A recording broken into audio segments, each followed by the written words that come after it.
Welcome back to my tutorial series. Creoles are not a distinct kind of language, true or false.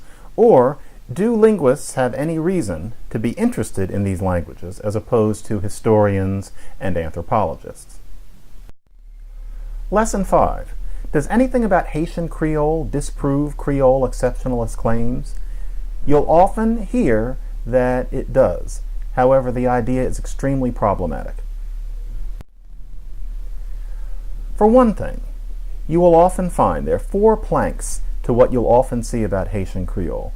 And one of the main and most problematic of these planks is the idea that Haitian is somehow representative of all Creoles. The idea seems to be that if you say some things about Haitian Creole and its history and its structure, that inherently stands in for Creoles as a language, and therefore nothing needs to be said about other Creoles. And I do mean nothing. In 10 signature articles written during the first decade of this century, the number of sentences Michel de Graaf cites from Creoles other than Haitian is 4. Yet, this body of work is presented as conclusive engagement with Creole languages as a whole, presented as refuting the ideas of Creole exceptionalists, 20 years of carefully argued literature, all on the basis of data from a single Creole out of the dozens. Upon what grounds would somebody claim this? Basically, we have to remember, as I said before in this series, there are 2 kinds of Creoles.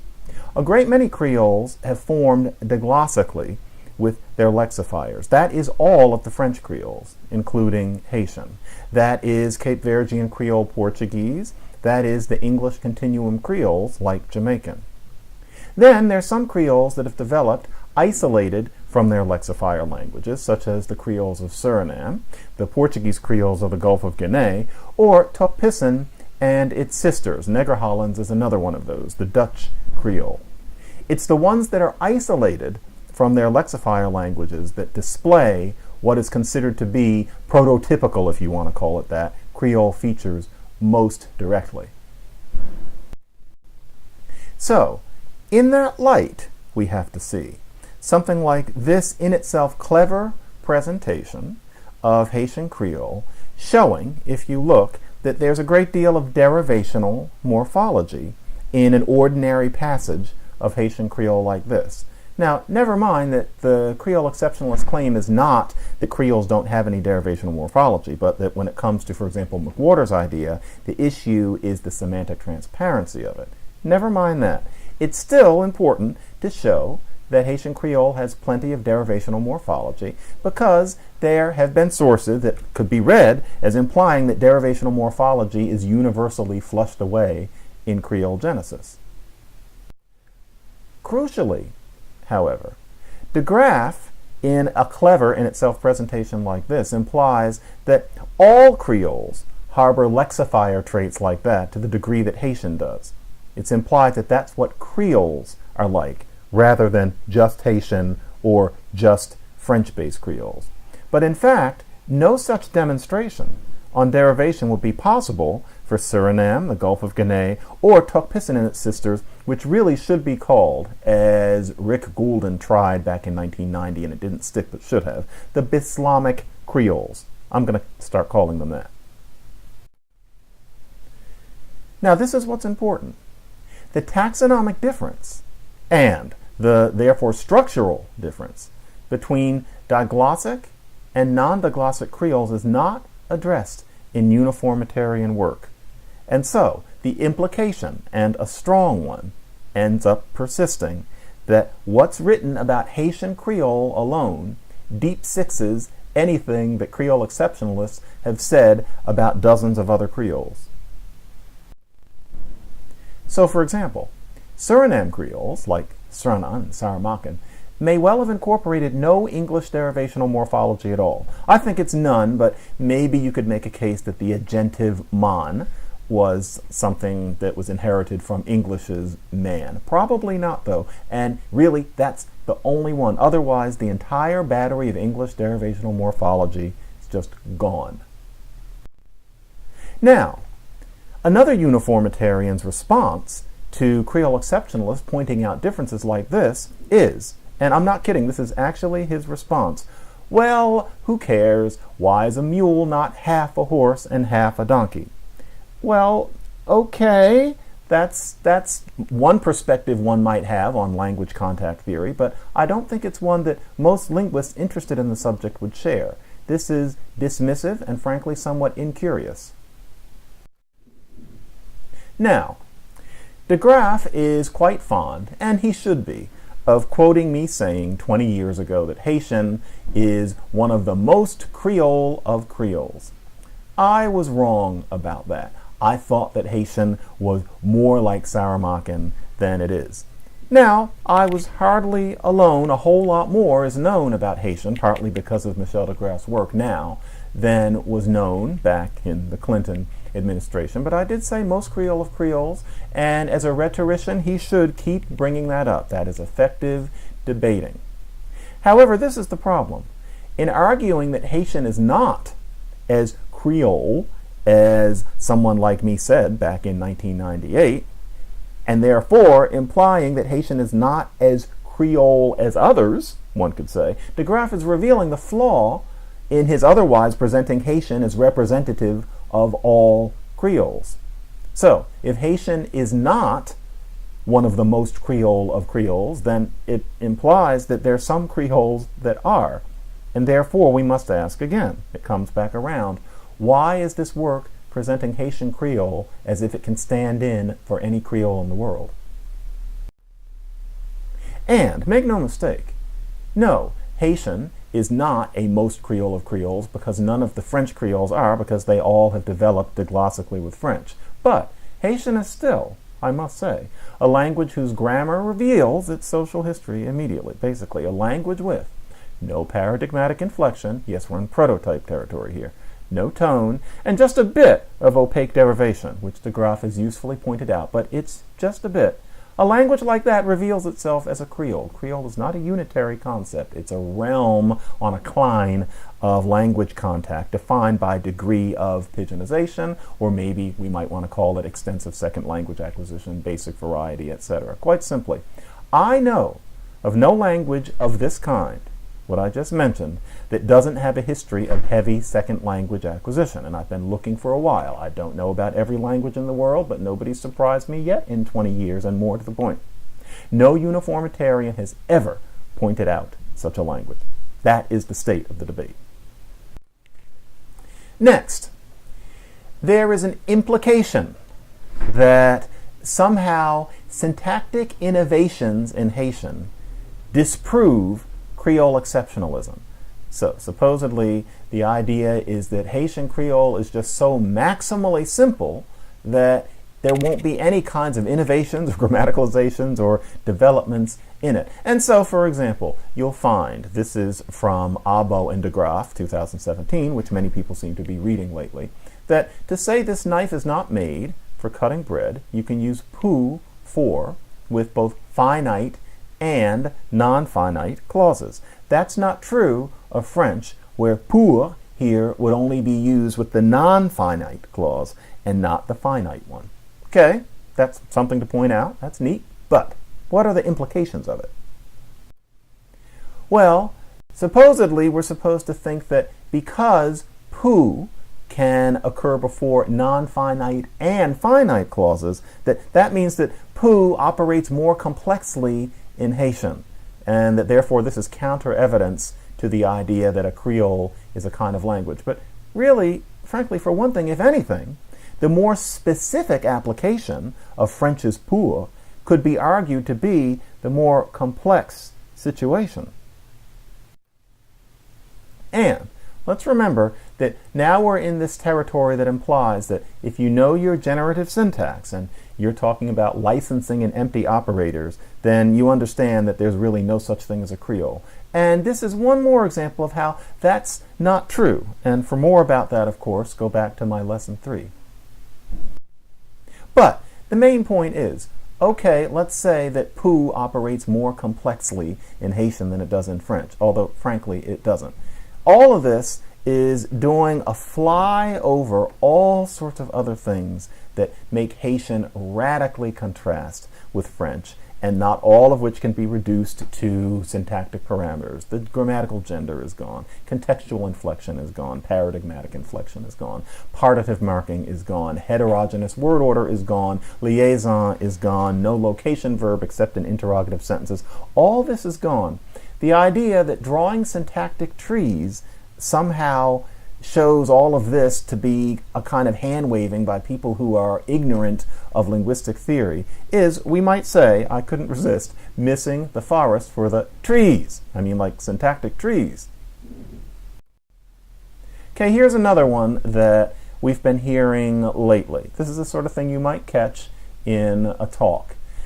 A new idea is that Haitian's lexicon is less mixed than English's lexicon, and that indicates that English must be more Creole than Haitian. And of course, we're supposed to think that the whole issue just doesn't make any sense. Okay, so yes, Haitian's lexicon is almost all derived from French. It is not festooned with African-derived words the way a Suriname Creole is. Then English's lexicon is highly mixed in ways I doubt I need to review for this audience. But does this mean that English is more Creolized than Haitian? Come on, people. Only if we're talking about a folk definition of creolization as just language mixture willy-nilly. But it's almost surprising to see this definition of creolization used in sources that are aimed at academic linguists. If creolization were simply about heavy mixture of lexicon, then creoles would include Yiddish, Thai, Albanian, Vietnamese, Urdu, Romanian, Turkish, Swedish. It's not about the mixture of the words, and that's painfully clear from decades of Creolist literature. Now, of course, the uniformitarians do see all languages as creoles because they think that all languages are the product of the same kinds of developments and grammaticalizations and mixtures and dollops of second language acquisition. However, that doesn't go through for reasons that you can review in my lesson 1. So no, Yiddish and Albanian and Urdu are not creoles, and creoles are not like Vietnamese, Romanian, and Thai. Creolization refers to grammar. So we have to move on from this business of the lexicon. How do Haitian and English compare in terms of grammatical mixture? Now, here it would be easy to argue, and you'll see it argued, that English is as Creole as Haitian, and to be sure. Now we're getting into what is, I find, genuinely interesting territory. Haitian mixes French and West African languages, but unless you go with Claire Lefebvre and her relexificationist hypothesis, and quite honestly, I don't see that that has picked up any adherents, then really Haitian's mixture from West African languages is fairly light. It's nothing like, say, Saramaccan's. Whereas, meanwhile, English has more grammatical admixture from Celtic than Haitian does from West African languages. And I know that from my own work, quite separate from Creole studies on English over the past 15 years. English is a Germanic-derived language that is deeply imprinted with Celtic-derived structures, and that is slowly becoming something you can say without anybody giving you any trouble who has had occasion to really study the subject. So, you could say English is grammatically more mixed than Haitian, and that would be true, but the problem is Haitian also reveals itself as a product of a break in transmission. And as we've seen, the uniformitarians have not refuted that claim. Okay, so what are my terms? I think I have some. Let's go with the Creole prototype hypothesis, inflection. Haitian has no paradigmatic inflection. English does, in the form of its strong verb marking and all of what that entails. Derivation. Haitian has some opaque derivations, especially with the prefixes re and de. But English has much, much more opaque derivation, to an extent that one need not even have a contest. So, for one thing, English has most of those words with re and de that Haitian has, because English has those from French. Then English has the Germanic equivalents of those words, such as understand and withhold. And then English has verb-particle combinations, such as make up and turn out. Those can be analyzed as derivational, and people as esteemed as Dwight Bollinger have done so. So English has a lot more. The Creole exceptionalist idea is that that's not an accident. It's because Haitian is the product of an extreme break in transmission. English is the product of one too, but much less extreme, and therefore this kind of opaque derivation stays in heavier volume. Or let's try complexity.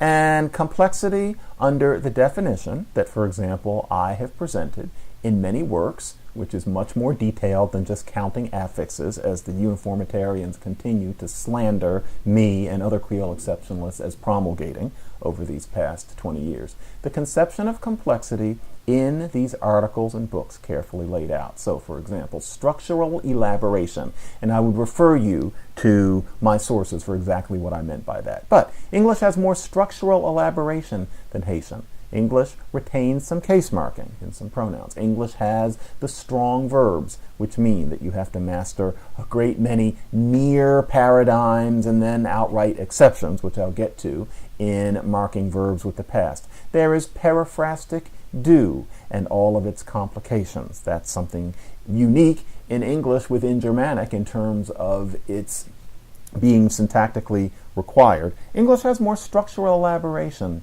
than Haitian Creole. There are three main planks to complexity in my schema. Structural elaboration is the second one. The third one is irregularity. And notice this has nothing to do with bits. And so, for example, English has irregular plurals, not as many as German, but it's got a collection of them. And more to the point, the strong verbs are to an extent just irregular. English has much more irregularity than Haitian Creole. No, English doesn't have as much irregularity as German. That's a whole other subject. But it's got a lot more than Haitian Creole, and it's not an accident. The reason for the difference between Haitian and English on these two metrics is that Haitian was born of a break in the transmission of language, followed by its recent reconstitution. I'm sorry if some people perceive some sort of insult to Haitian cognition in my talking about this linguistic victory, but that is the Creole exceptionalist hypothesis. Now, uniformitarians claim that Creoles are just mixtures, or that language contact is a universal process, just can't explain these kinds of comparison. It might surprise many of you outside of Creole studies to know that uniformitarian work has never even tried to explain these sorts of things. And to the extent that you can say that it tries to try, you get things like Abeau's idea about mules and donkeys or whatever. But some of us find comparison more interesting than others. Now, yes, uniformitarians do acknowledge the role of second language acquisition in Creole Genesis in a formal sense. They tip their hat. They genuflect. So, for example, Abeau and de Graaf, 2017. This difference can be explained in a perspective that considers L2A, i.e. second language acquisition, a key process in Creole formation. But no, they cannot take that phrase and artificially excerpt it and claim that I am misinforming you in saying that they soft pedal second language acquisition in Creole Genesis, because they only say something like that amidst the claim that this kind of second language acquisition is everywhere, such as in the history of English. So, the full quote is, "This difference can be explained in a perspective that considers L2A a key process in Creole formation and in contact-induced language change more generally. And since all language change is to an extent contact-induced unless it takes place on the planet Jupiter, what they mean is all languages, and Creoles are not a type of language." We've seen that that is a highly radical claim. So let's go back to the basic situation here. In 10 signature articles written during the first decade of this century, the number of sentences Michel de Graaf cites from Creoles other than Haitian is 4. Any uniformitarian presentation implying that scattered observations about Haitian Creole invalidate in themselves Creole exceptionalist claims has denied you the evidence you need to decide whether Creoles are a kind of language. Alongside all such claims about Haitian is 20 years of careful cross-Creole, cross-linguistic argumentation that the presentation you are witnessing when you see one of these Haitian presentations leaves all but unaddressed. Very simple. In any such presentation, if you're trying to decide whether Creoles are a kind of language, after you've been presented with various interesting things about Haitian Creole, your question should be, just as when people say, well, the prototype has been disproven, your question should be, oh, what were the languages? And watch nobody have an answer. In this case, your question, after a presentation that implies that Haitian Creole is representative of all Creoles, should simply be, what about this data and other Creoles? What about this phenomenon and other Creoles? What do other Creoles have to say about this? And if you want to get specific, you could say, what do non-diglossic Creoles have to say about this phenomenon? And wait for the answer. And you will see that these questions are at the very least much more complex than you've been led to think by the uniformitarian position. I'll see you next week with Lesson 6.